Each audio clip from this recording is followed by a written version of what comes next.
What's going on, everyone? You're locked and loaded with your boy Jordan Williams here with Black Things UK, and I am here with the man, the myth, the legend, the TikTok science sensation, Manny himself. How are you doing today, sir? Yes, I'm doing very good, thank you. How are you doing? I'm not bad. I'm not bad at all. Better now that I'm here. Thanks for having me, man. No, thank you. Thank you. Now, there's a lot to talk about. There's a lot to digest. And before we talk about the success, I feel like it's only right we talk about the come up. Yeah.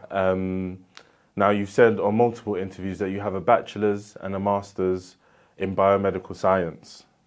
So before that, before the degree, before the master's, what was it that made you fall in love with science? I'll be honest, yeah, like from when I was young, from like a child, I was really inquisitive and I had a lot of questions. Now, just to give you like a sense of the kind of child I was, yeah, I would do things like open up my toys. If I had like a little toy car, open it up because I just want to see what's inside. You know what I mean? How does it work?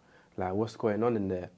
And that's why I gravitated towards science, because science explains those things. How does the world work? You know what I mean? So it was like a natural attraction to the science. And along the journey, when I got to year 8, I had a teacher called Mr. Carter. He was my science teacher. Yeah. And he was really like engaging and passionate when he was teaching. And it was like you could literally see the excitement, like his face would light up when he was teaching us about science. And he passed his passion for it onto me. And basically what I'm trying to do now is pass that same passion onto the younger generation through the experiment videos. And you speak about the experiment videos. I mean, now you're having regular viral videos, you're having thousands upon thousands, even millions of views on a regular basis. But when did you first realize that you were onto something when it came to the videos themselves? You know what, yeah, from when the first video dropped, because the first one, it went viral, like it was gaining a lot of traction. And I believe the reason why it was going viral like that was because like the experiment, it was something called testing for hydrogen gas, squeaky pop test. Now this was an experiment that is on the curriculum, so kids are doing this in the classrooms regularly. So it was something that they could really relate to. Like I got a lot of comments saying like, oh, I remember I done this with my teacher last week in school. So yeah, man, I think that's one of the reasons why like they took off like that, because the relatability. Of course, and you speak about relatability, you know, people, they've done that test in school. However, the way that you deliver it is very different to the way that their class teachers might have delivered it.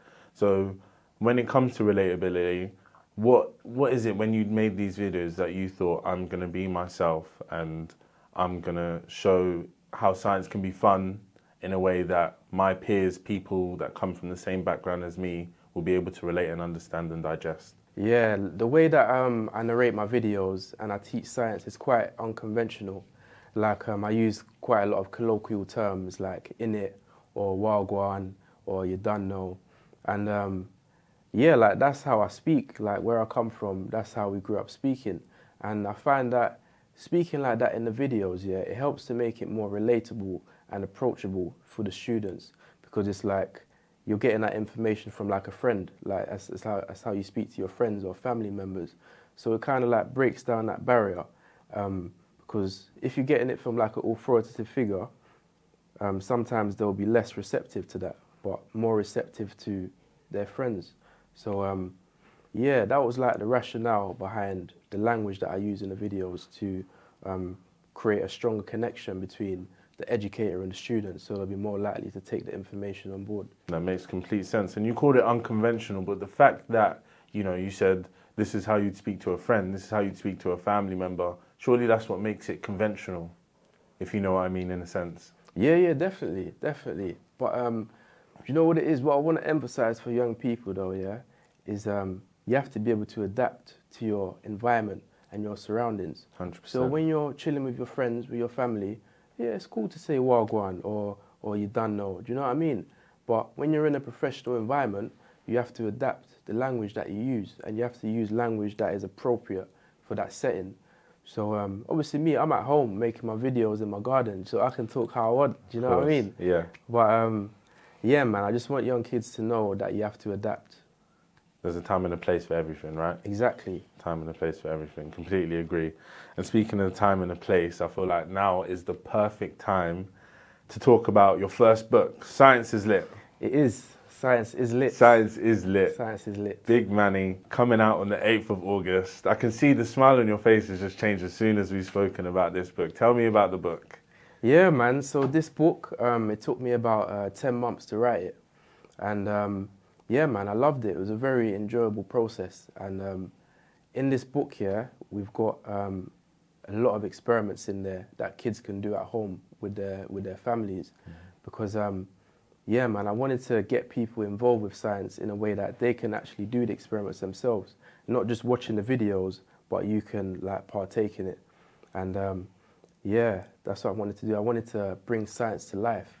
So in the book here, I've personified the elements so that the elements are real people. So like hydrogen's got certain characteristics, sodium's a different person, carbon, and I wanted to just bring everything to life so that the students can have fun when they're learning. So it's not just a regular science book talking about hydrogen as a certain element. You've really brought the elements to life. Yeah, definitely, man. Yeah. Now, I'm a child in a man's body. I want this book. Can I still partake in this book at home even though I'm a grown adult? 100%, man. You know what it is, yeah? Like, this book can be read by anyone from age 8 up to 50 plus. Anyone who's got an interest in science and wants to find out more about chemistry, this is for you. You know what I mean? Yeah. And what I wanted to achieve with this book also, yeah, is, you see the primary school kids, before they get into secondary school, I want to prepare them and get them ready for science. So I want to give them a solid foundation so that when they go into secondary school, yeah, they can say to their teachers like, yeah, I've already got some knowledge on that topic because I remember I read it in Big Manny's book. Do you know what I mean? So Yeah. I want to give them that head start. It also makes, you know, when you go from primary school to secondary school, the jump can be quite high. I know I found it quite high to the point where when it came to GCSEs, I did core science because I wasn't able to do the 3 individuals of physics, chemistry and biology. So having that head start, and like I said, I feel like a lot of your content, and including this book, is very digestible, it's very relatable. So having that content there at your disposal is only going to help you, and it's a fun way to learn science, right? Yeah, definitely, man. Yeah. And that's the best way to learn, when you're having fun, because it's like you don't even realize that you're learning. Facts. It's like by the end of the session, you've had so much fun, and it's like, oh wait, I also learned something at the same time, but it doesn't feel like learning because how much you're enjoying it. Exactly that. Right, I'm going to ask you a question. How's your knowledge of the periodic table?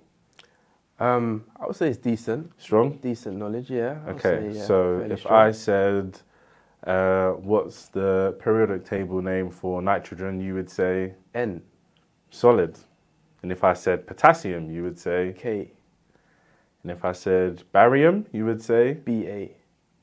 And if I said dubmium, you would say? Db. Solid. And if I said mascovium? Mascovium. Is it MC? It is MC. Yeah. And last but not least, so you can wipe away the sweat, is Seaborgium. Seaborgium? Yeah. Have I even heard of that element before? I hadn't. You know what, I'm going to take a wild guess and say CY. CY, it's not. That's the only one you didn't get correct, is SG. Oh, wow. SG. I haven't heard of I it didn't even before. know that was an element. But you know what? You've got to fight about a 6. That's solid. I put you under pressure. You didn't know that I was about to do that there. So that's solid. Right. See, I'm a real scientist. I'm not a fake one. Yeah, I know it. It's facts. And I wanted to test that. I wanted to test that on the slide. And you know what? Fair play. You've done it. Right. So, Manny, what is the end goal? Is it going to be a TV show? Is it something else? Tell me what you've got planned and what you've got cooking. You know what, yeah, like, I view myself as a science communicator. So we've got people like David Attenborough. He's breaking down biology and making it digestible for people. We've got people like Sir Brian Cox breaking down physics and making it digestible. Neil deGrasse Tyson, same thing, communicating science in an easy to understand way. So what I want to do, yeah, is continue making chemistry easy for people to understand and bringing chemistry to people and showing them how it's used in everyday life and how it applies to their life. So yeah, man, that's all I want to do really. Just keep on showing people science and giving it to them. Amazing. And the book itself is out on the 8th of August. Where can people get it? Yeah, man. So the book, yeah, you can buy it on Amazon UK, Amazon Books. You can also get it in Waterstones. It's available there. And a lot of independent book retailers, you can get it from there as well. And there's an audio book version that I've narrated. So Nice. I'm reading the book. If you want to get the audio version as well, yeah, that's available. Amazing. Well, I look forward to getting my signed copy, hopefully one day. And wherever your journey takes you, just know that we here at Black Things UK are going to be following because we're massive fans of you. Thank you so much for your support. Thank you, man. Big Manny, everyone. Yes, thank you.